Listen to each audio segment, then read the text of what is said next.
Bienvenidos y bienvenidas a esta clase en la que vamos a abordar brevemente el tema de la identidad sexual.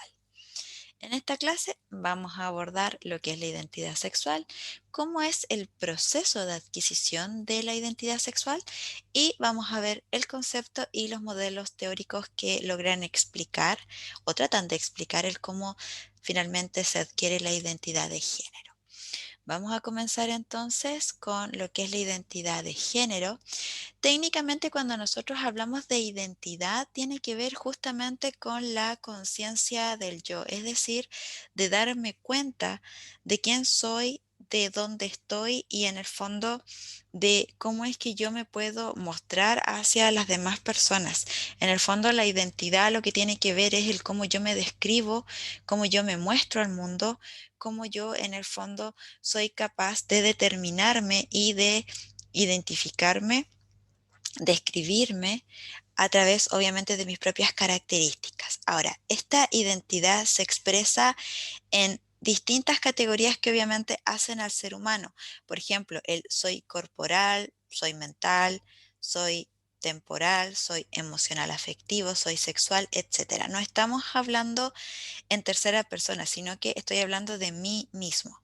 Eso tiene que ver con la identidad, es decir, el poder identificarme a mí con quién soy, cómo soy, dentro de todas las categorías que implican obviamente un ser humano.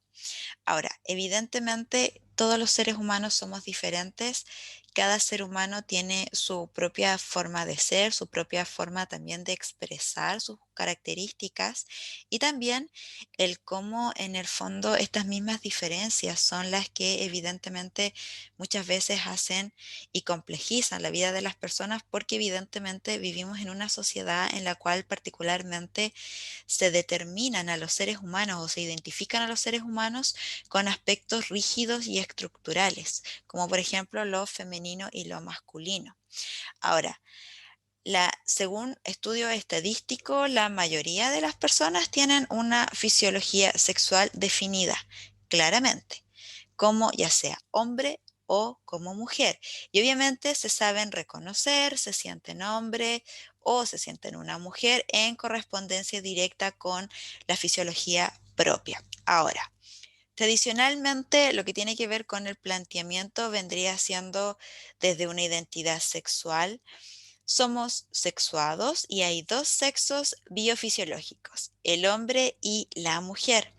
Solo puede haber dos identidades, dos juicios sobre la propia identidad. O soy hombre o soy mujer.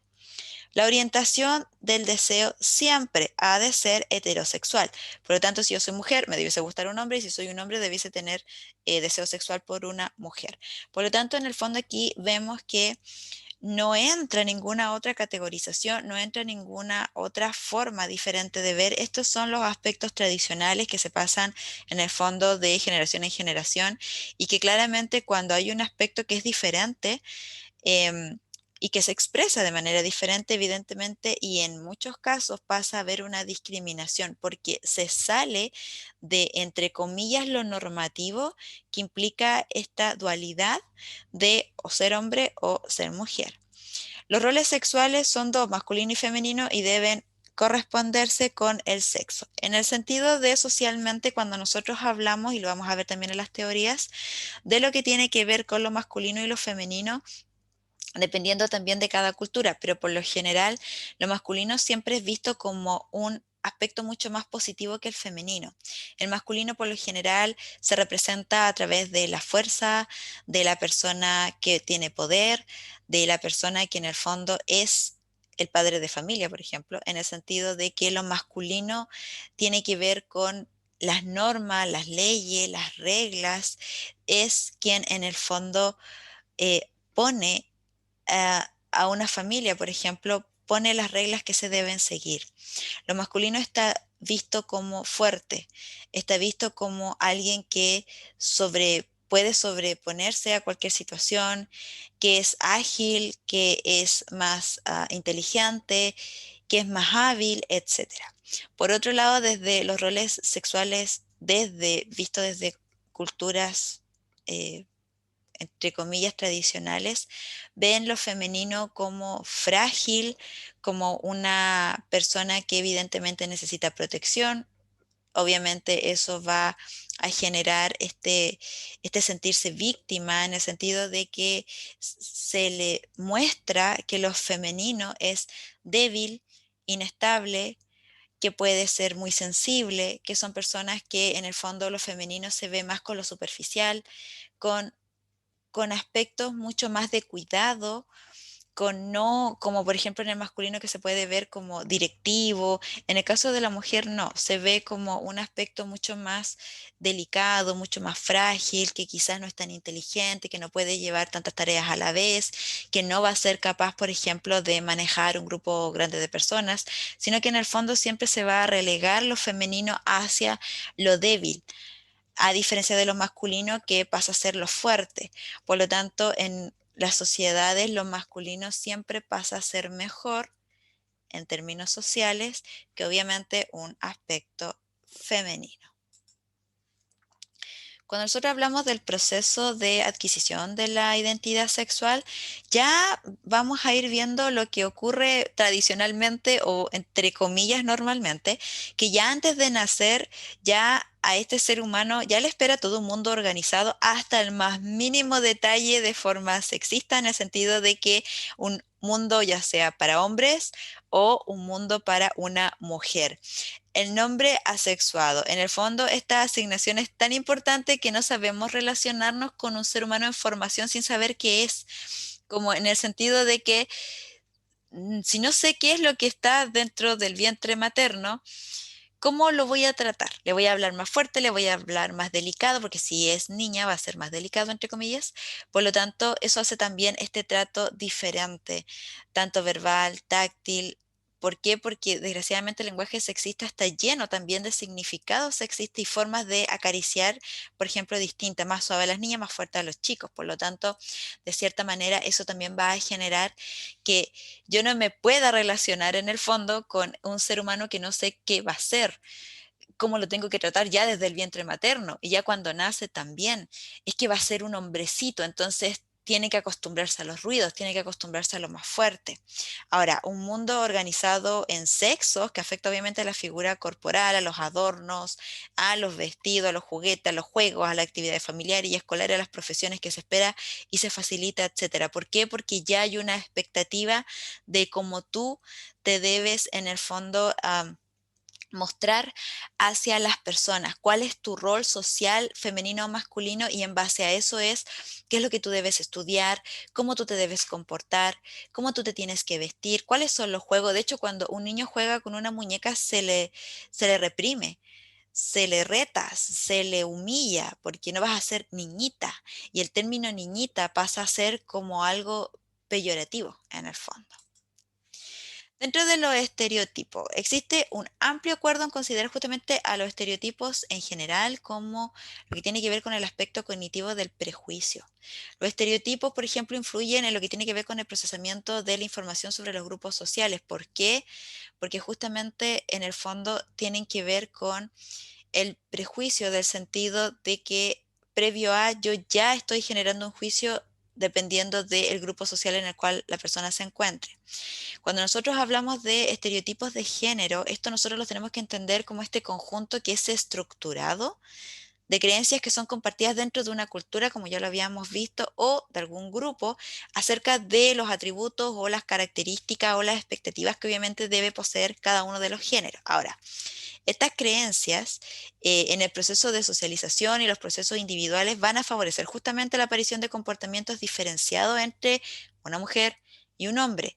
Y en consecuencia, obviamente, va a ser este mantenimiento de los estereotipos. Ahora, los estereotipos también van a influir en las preferencias, en el desarrollo de habilidades, en las aspiraciones, en las emociones, en el estado físico, en el rendimiento, porque siempre hay expectativas dentro de lo que tiene que ver con el género. Por ejemplo, en temas de estado físico, la mujer tiene socialmente este peso de que debe ser siempre delgada, de que se debe cuidar, en cambio el varón no. el hombre en el fondo puede engordar y no va a haber mayor complicación. En cambio, la mujer, por eso es que se determina como estereotipo también mujer igual superficialidad, por el cuidado que debe mantener. En cuanto al desarrollo de habilidades, siempre se suele hablar que el hombre es más lógico, la mujer es más emocional.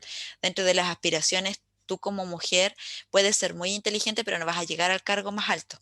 Siempre va a haber un hombre. Por lo tanto, ahí es donde obviamente van a ir generando y las personas se va a ir estructurando y en el fondo va a ir adecuándose a lo que tiene que ver con justamente estos estereotipos. También se favorece la naturalización de las diferencias, obviamente, tratando a cada uno de los grupos como si realmente fueran más apropiados para ocupar los roles prescritos por la sociedad. Cuando nosotros hablamos de la identidad de género, el concepto y modelos teóricos, acá la identidad de género es justamente la autoclasificación, ya sea como hombre o mujer, sobre la base obviamente de lo que culturalmente se entiende por hombre o por mujer. Ahora, cuando nosotros hablamos de lo que tiene que ver también con identidad de género, también hablamos de este conjunto de sentimientos, pensamientos que tiene justamente una persona en cuanto a es un miembro de una categoría de género. Ahora, el proceso de construcción del self de género acontece justamente a nivel intraindividual, pero también se va a desarrollar en interacción con el aprendizaje de roles, estereotipos y también conducta. Ahora, esto implica justamente la asunción de los roles y estas actitudes de género, puesto que obviamente cada persona desarrolla su propio sentido de masculinidad y también de feminidad. Cuando nosotros ya nos vamos al aspecto ya más teórico, dentro de lo que tiene que ver con las teorías cognitivas, tenemos las teorías genéticas y evolutivas de Colbert y Piaget, y ya desde la psicología cognitiva es que se ha defendido esta existencia de tres etapas en el desarrollo de la propia asignación grupal. De hecho, de acuerdo con Colbert y siguiendo los estadios obviamente de Piaget, él dice que son tres: el etiquetaje, la estabilidad y la constancia de género. Ahora, la primera etapa va a consistir justamente en la categorización de uno mismo y de los demás en dos grupos diferentes, hombres y mujeres. Posteriormente, el niño y la niña va a comprender que esa categoría a la que pertenece se mantiene a pesar de los cambios superficiales como la ropa o los adornos. Y por último, se asimila justamente la constancia de género a pesar de la variabilidad situacional. Ahora, Colbert también considera que estos estadios acontecen a los 2 años, el primero entre los 2 y los 5 el segundo, y a partir ya de los 5 el tercero, aunque obviamente dicha cronología puede ir cambiando y obviamente puede ser variable. Ahora, las teorías cognitivas también tienen sus críticas y justamente se encuentran en que el acento es en la primera infancia, obviando obviamente el desarrollo y los cambios de la identidad de género a lo largo del ciclo vital. Desde lo que tiene que ver con la perspectiva social desde los modelos de interacción sociocognitiva, acá esta línea de trabajo se basa justamente en lo que tiene que ver con la hipótesis de la profecía autocumplida. Acá se toma como referencia, puesto que en ella están presentes todos los procesos que explican el comportamiento humano, cognitivo, motivacionales, comportamentales, estructura social y también la situación específica. Por ejemplo, cuando dos personas interactúan, los elementos intrasujetos de ambos y los sociales entran también en interacción. Ahora, esta interacción da lugar a esta construcción diferente en función del rol que tiene cada una de las personas: el que percibe, el que actúa o ambos. Ahora, el género sería por tanto toda una construcción acción, aunque obviamente es un proceso que se va a retroalimentar permanentemente. Parece empezar con los estereotipos. Ahora, estos que han sido adquiridos a lo largo del proceso de socialización condicionan la forma en la que se procesa la información y por tanto influye en lo que tiene que ver con nuestra propia interacción y también con la construcción de la realidad. Ahora, sus diversos mecanismos de mantenimiento, como el sesgo confirmativo, los perpetúa y también dificulta lo que tiene que ver con la modificación. En segundo lugar, los esquemas estereotípicos condicionan justamente las actitudes y acciones, reforzando de nuevo las creencias de partida. Ahora, el efecto Rosenthal muestra cómo los individuos no se limitan a prestar atención sesgada a la información, para reforzar sus creencias, sino que además son capaces de generar las condiciones necesarias para justamente obtener la confirmación de las mismas. Y en tercer lugar, los comportamientos cierran el ciclo de autocumplimiento. Cuando nosotros hablamos de los procesos de atribución causales, justamente son los que van a propiciar el reforzamiento de los estereotipos, ya que obviamente aquellas conductas que no cumplen lo esperado se interpretan como excepcionales, raras o extrañas. Y de igual forma, el error fundamental de atribución facilita obviamente que las construcciones de lo masculino y lo femenino se interpreten como propias del grupo de hombres y mujeres respectivamente frente a explicaciones más relacionadas con factores externos. Y a partir de aquí se postula la norma de la sociedad que no solo describe el usual, sino que también prescribe lo que hay que hacer.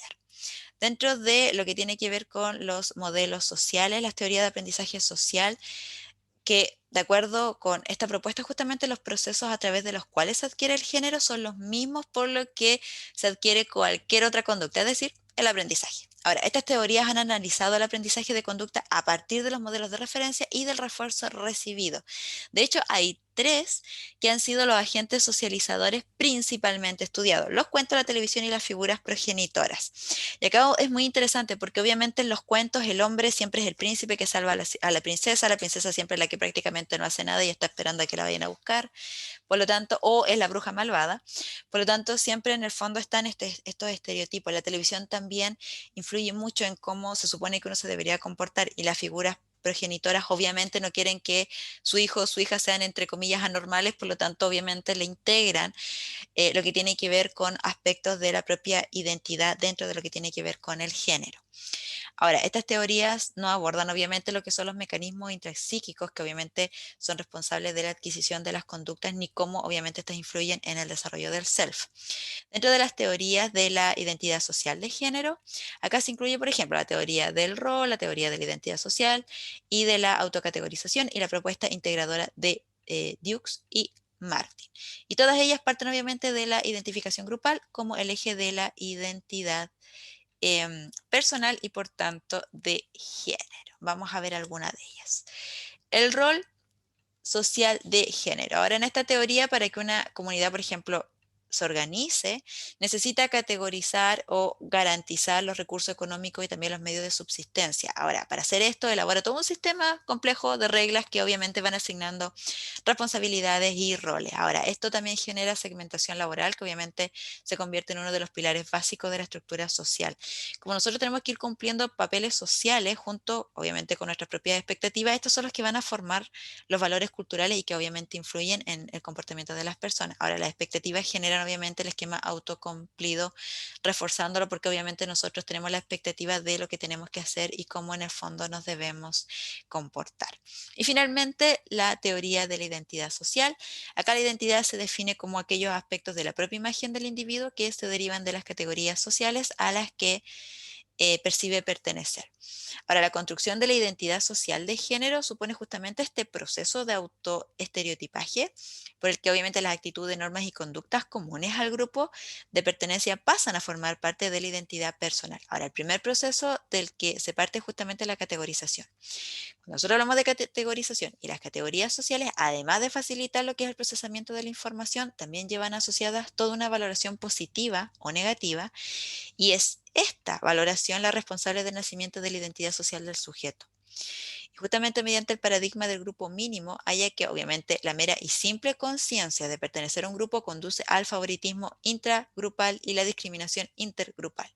Y la base de esta discriminación automática es la búsqueda de una identidad social que obviamente sea positiva. Ahora el endogrupo solo tiene valor si se percibe como superior al exogrupo.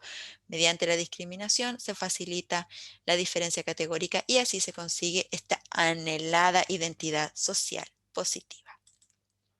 Eso ha sido toda esta clase y si deseas recibir gratuitamente el manual de esta clase, lo único que tienes que hacer es dejarnos tu correo electrónico en el enlace que aparece en la publicación y con mucho gusto te lo enviaremos.